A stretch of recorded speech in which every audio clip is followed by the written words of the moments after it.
I'm going to share my screen now.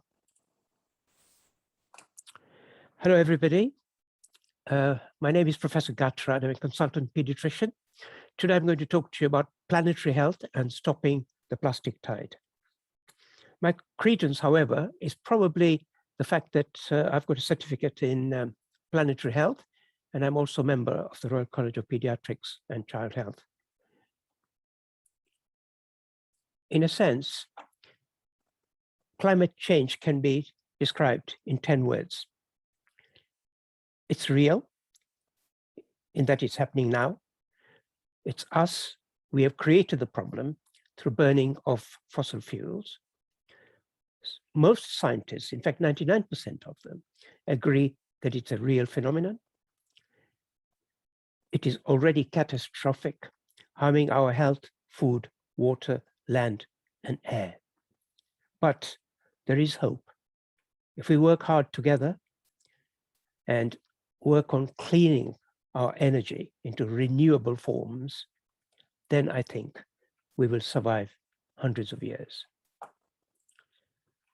Some stark facts about climate change, and a lot of what I'm going to talk to you about today is from what I've learned with webinars, with the Royal Society of Medicine, and also reading a lot from Lancet Countdown and also their meetings.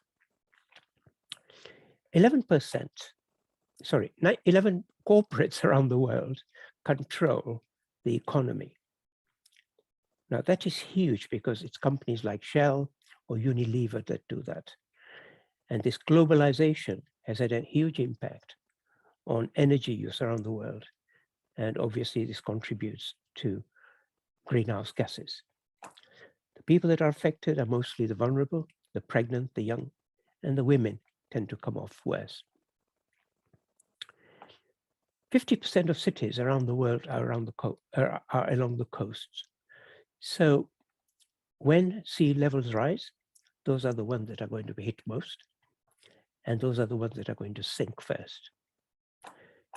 50% of soil, if we don't do anything, is going to be salinated through largely floods from oceans, and then food will be seriously affected.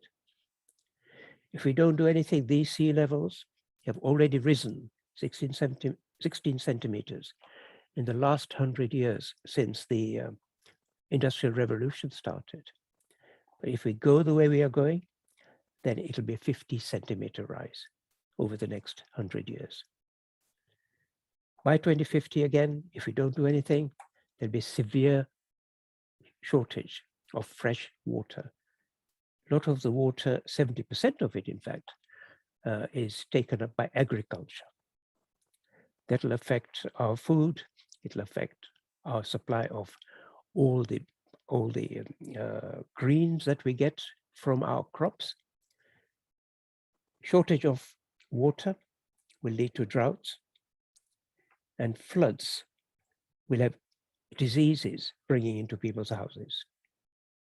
There is a condition called solastalgia, which is basically a distress caused by environmental change. In the UK, we've got an organization where women are becoming members of and deciding not to have babies because of the future that seems seriously uncertain. At the moment, there's an temperature rise of 1.2 degrees since 1880. But by the end of this century, again, if we don't do anything, the temperature will rise by 3 to 4 degrees, and that will not be compatible with the civilization as we know it.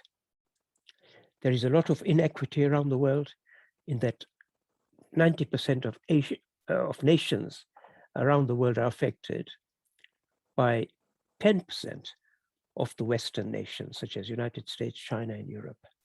So there is hardly any climate justice for these people. What proof do we need? Well, there it is. Now, this climate change is not a scientific curiosity. We are seeing fires all over the place. We are seeing droughts. We are seeing desolate people, children separated from their parents. Marine animals seriously affected. Here, the corals have lost their color and dying. And these are grounds where fisheries multiply. Just this year, there was a lot of problem in Europe, particularly in Germany, where the temperatures were very high. This was followed by floods, and this particular event was all over the news and affected other countries as well, such as Netherlands. Now, as a doctor, I would like to think that people would trust what I say. A survey done in 2016 confirmed that people believed nurses most, doctors next, and the politicians least. So doctors generally and nurses have got a huge say in changing people's behavior. So what is planetary health all about? Well, planetary health is the impact on human health and animals caused by human-made disruptions of the Earth's natural systems. This means natural resources, which I've alluded to already, and these are soil, air, water, minerals, etc. Now, the impact of climate change on us is going to be direct and also indirect, and I'll give you some examples. What I want to tell you seriously today is that this climate emergency is also a planetary health emergency. We are going through a geological era of what's known as Anthropocene, which is defined by the excess use of energy that has been created from fossil fuels, and that has actually resulted in our climate change. This has happened through agriculture, expansion of population, industrialization, and also deforestation. So let me tell you what planetary boundaries are. There are 9 of them. I'm just talking about one as the main thing today, which is climate change. And this has gone beyond safety levels, as you can see. One of them has already gone beyond safety level, well beyond safety level, and that is the biosphere integrity, which means basically extinction of species.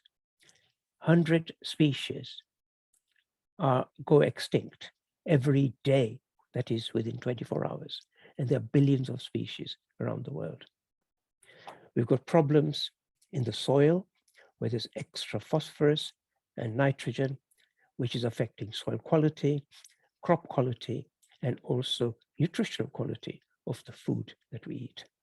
Oceans are acidified because of excess carbon dioxide in them, affecting coral reefs, as I mentioned to you already, and also the marine animals that are seriously affected by this, by the carbon dioxide.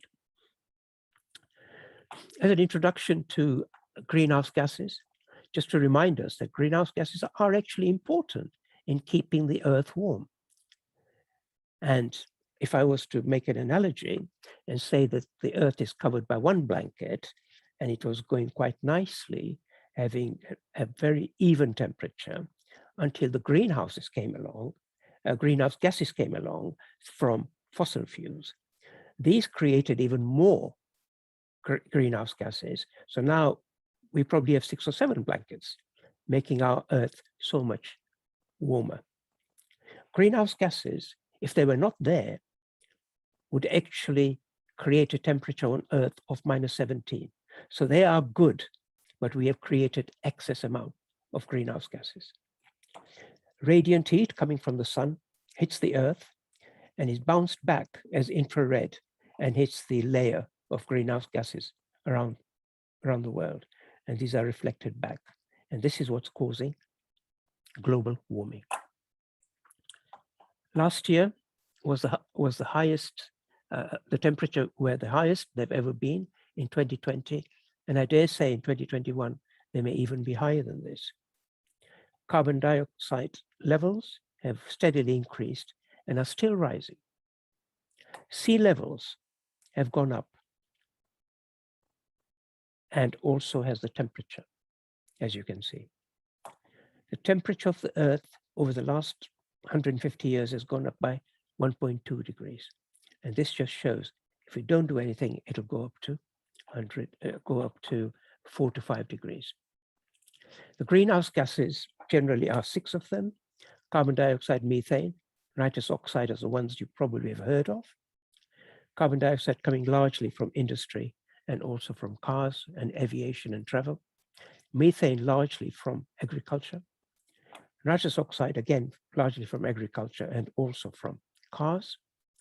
These 3 largely from industry and also from aerosols.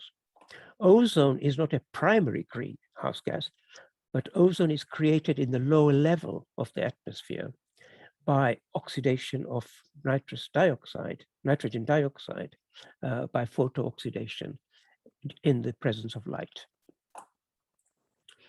The ozone level here was very high. This is in New Zealand. The problem was not in New Zealand. The problem was actually in Australia, where the Australian fires were burning incessantly for many, many years. So this is what can happen to countries that are innocent in all this. As I mentioned, these are the gases that cause the problem. Most of the gases are actually carbon dioxide, 80% of them. But methane, which is 10% of the total greenhouse gas, is in fact 40 to 50 times more powerful in its greenhouse effect compared to carbon dioxide. It is energy production in the world that's creating all these greenhouse gases.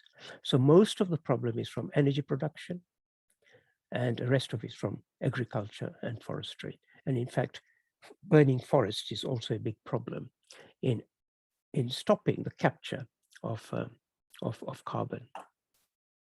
So let's look at how all this affects humans. Well, first of all, as I said, it can affect you directly or indirectly through air pollution. The impacts may be immediate, or in that they may be long-term. The impacts are mostly on elderly, the socioeconomically affected people, the young, the pregnant, and the very old. This slide is, I suppose, probably the most important slide in depicting all the health problems that one can have from problems created by climate change. The impact of heat, injuries that could occur as a result of heat, air quality, which is air pollution, water quality, food supply, vectors, meaning basically those little insects that carry disease, such as mosquitoes. And nowadays, in southwest USA, there is dengue fever caused by mosquitoes. And you have to also consider social factors. So I'll give an example of each now. Here's heat exhaustion and heat stroke. Perhaps you could get away with this. And in the future, more and more doctors will be dealing with heat exhaustion and heat stroke. Last year in the United Kingdom, there were 40,000 admissions for heat-related problems, particularly in the elderly. If you get a heat stroke or heat exhaustion, you do not give paracetamol. That's contraindicated, but you make the person cold quickly as you can, because if the temperature remains at 40 degrees, then we have not only loss of consciousness, but also organ failure, as depicted in this slide here, because serious heat affects the entire body, certainly the circulation, the blood pressure, and it affects blood supply to various areas in the body, including the brain. So there'll be a multi-organ damage. So that's heat done. Let's talk about air pollution. Well, it's been shown by scientists that any air particles or particulate matter that is 2.5 microns or less, and that gets into the lung, creates an inflammatory change, not only in the lungs, but also elsewhere, because those particles travel through the blood vessels to the heart and other parts of the body. So not only do they affect the heart, but they also affect liver, spleen, blood, and also impact on the reproductive system, i.e. they affect pregnant mothers, and they also affect the babies. So air pollution is part of global warming, and there is a vicious circle. of this.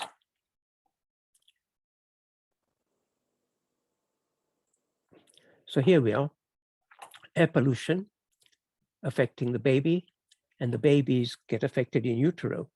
Let me give you another example. A mother taking a baby across the road and passing just behind a car, a car that has got its exhaust on, the baby's breathing these horrible gases directly into its lungs. And that affects the baby long term. It might affect the baby inside the womb in that it might be premature, might be low birth weight, might even die, or possibly there may be some malformations in the baby. As the child grows, might remain small or develop a lot of wheezing and coughing. Its lung development may be seriously hampered. And as the child grows older, more asthma and start of atherosclerosis, which is thickening of the arteries, not only in the heart, but also in the brain. Next bit I want to talk to you about is infectious diseases, which I've alluded to already. These will increase. They're already increasing. And I'll just hone into a couple of them. Cholera, for example, is endemic in 69 countries, and floods occur and recur, and cholera occurs and recurs. So all these infections that I've shown you here, there's a high risk of them, particularly the ones that I've mentioned higher up here, which is Lyme's disease, which comes from ticks. Food supply affected because high temperatures affect growth of, for example, wheat. Last year, there was a decrease of 16% wheat production around the world. This leads to hunger, leads to malnutrition. And this is compounded by the fact that you've got wildfires which are affecting forests and affect the amount of food available from the forests. The wildfires affect soil, which is lost. Floods affect soil loss. Sea levels rising affect soil loss and produce salination, which is salt in the soil. And obviously a lot of animals that depend on each other die. All this can seriously affect human beings, not only mentally, but also physically, in that one can get injured during any sort of flood or fire, but one has often got to leave where they have been living before, leading to migration. So if we don't do something about climate change, there'll be more and more migration into the cities, perhaps from the coasts, and there'll be more and more conflict, fighting for water, which is already occurring in places such as Mexico. Water quality, I've already alluded to, is seriously affected. As you can see, the floods here are causing serious problems.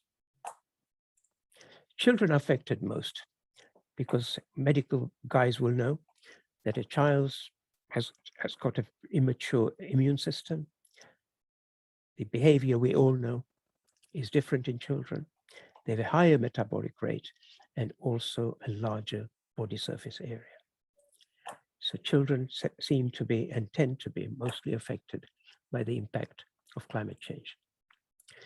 As the temperatures go up, they will affect our body systems, as I've said to you already. Diabetes is going to go up.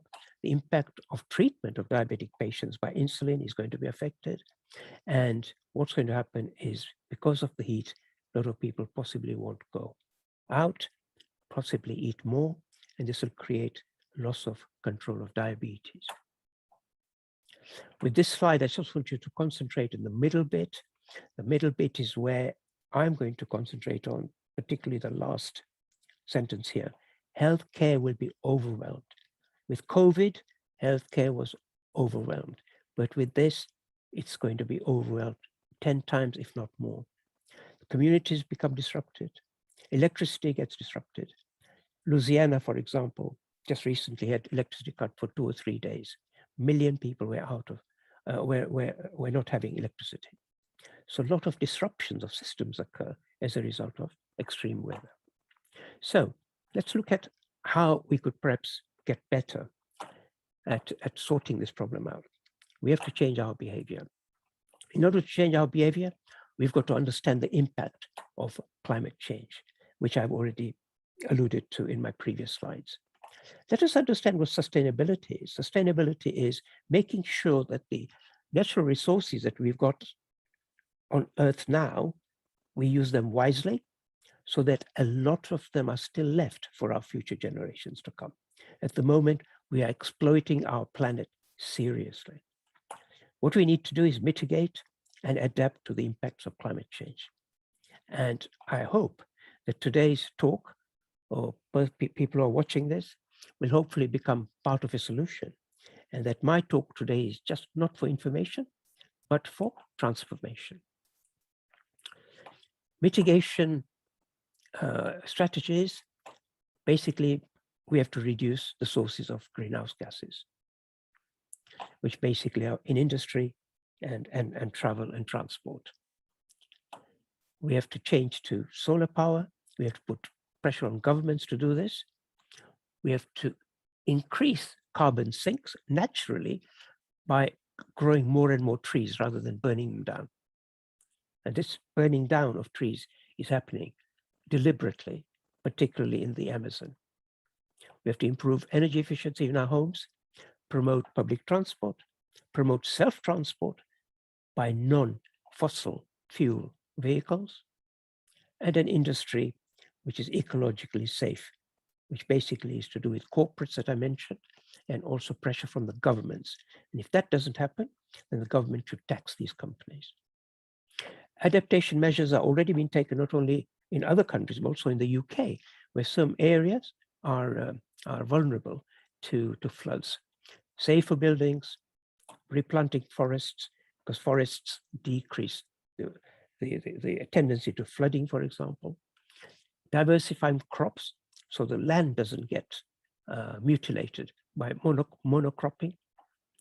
Climate action for emergencies, which is certainly in the UK towns and cities which are vulnerable, but also in a lot of places around the world.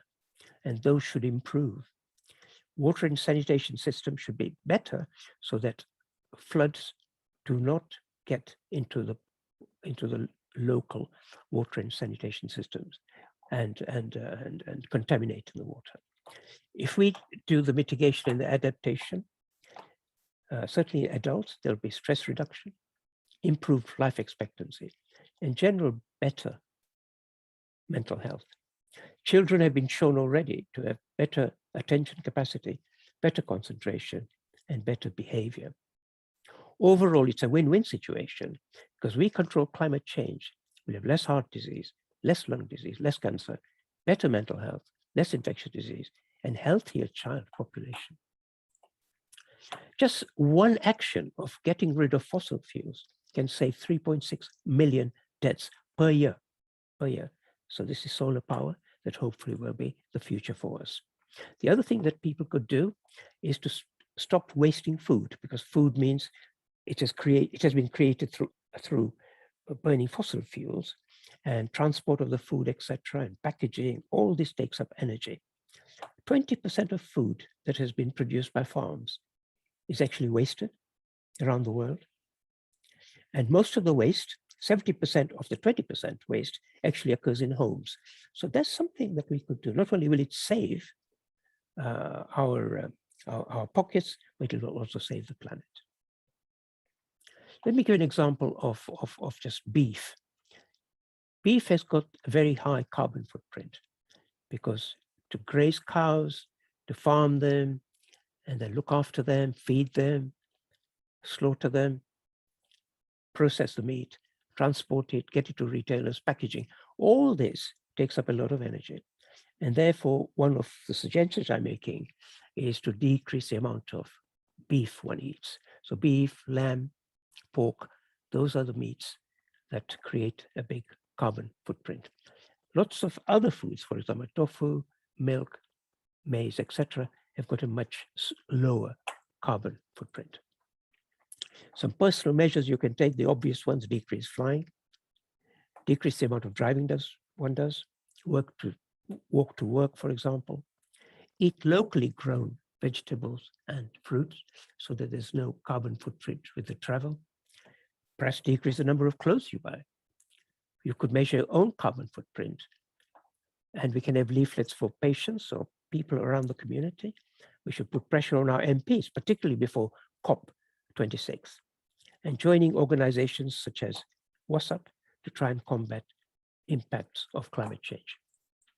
As far as the hospitals are concerned, well, hospitals use up a lot of energy, and in the UK, 5.4% of the greenhouse gases are created by hospitals. In the UK, in the USA, 10% of them. So where do all these gases come from? Well, medical equipment, medicines, and in the supply chain. That's the major part. So we can do something about this through procurement, not only in hospitals, but also in corporates. I'd just like to highlight anesthetics, because there are certain anesthetics that are volatile and they seriously affect the climate change gas composition. So there's something that hospitals can do about it. I'll give you an example in a minute. So in hospitals, we could, as I've mentioned to you, friendly anesthetics, avoid using this stuff called desflurane, and decrease the use of nitrous oxide, which is used particularly in the maternity department. Simple things you can do in the home or hospital or wherever. Lots of measures here. I've just highlighted a few. Half flush in the toilet, more social prescribing, which means taking people out on walks or to canal cleaning or whatever. Litter picking, these are all social prescribing, which help to improve your mental state. Make sure that no excessive prescriptions are given to patients. They are checked again and again, and no wastage of medicines occurs, because those medicines get into the water, eventually affecting the fish. And indeed, as far as antibiotics are concerned, we subsequently develop antibiotic resistance. Simple things you can do in the office are double-sided copying, have a waste audit within your organization, and you must have an environmental champion to be able to police all that the hospital or an organization does. Decreasing unnecessary tests in hospital is important. And the obvious one is using renewable energy. There is no doubt that within the next 5 years, the medical curriculum will have planetary health as one of its core subjects. And this is already happening. And lots of organizations are involved. And the fact that NHS is going to become carbon neutral by 2040, there seems to be even a bigger urgency to get this sorted out.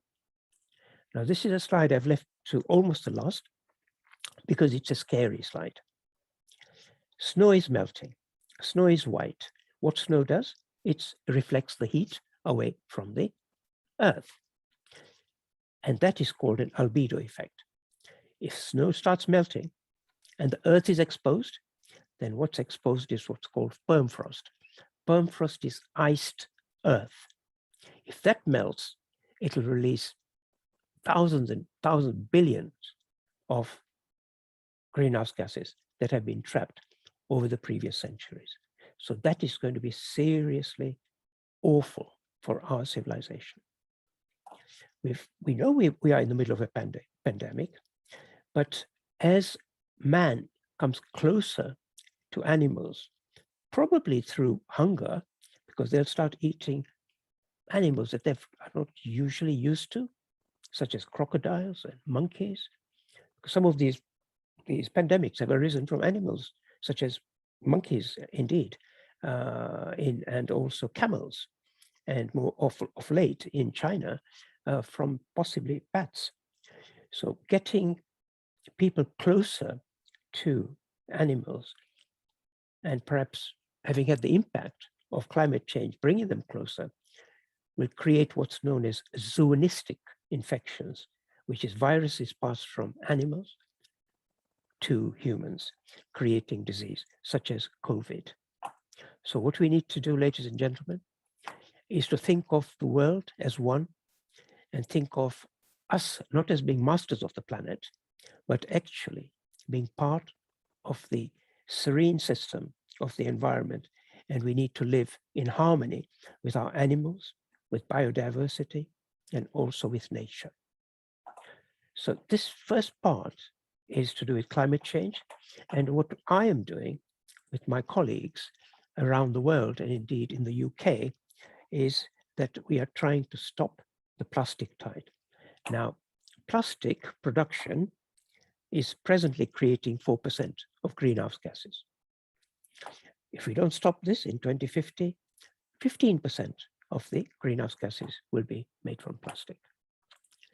At WASUP, which is World Against Single-Use Plastic, all our ambassadors around the world are raising awareness by using refuse, reduce, reuse, recycling plastic.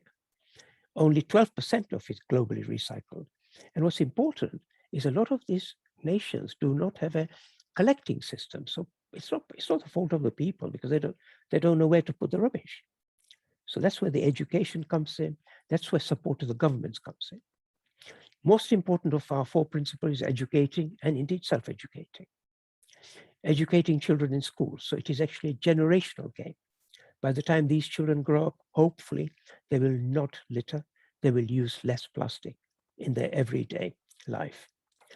Litter picking from the streets is what our teams do around all over the UK and abroad.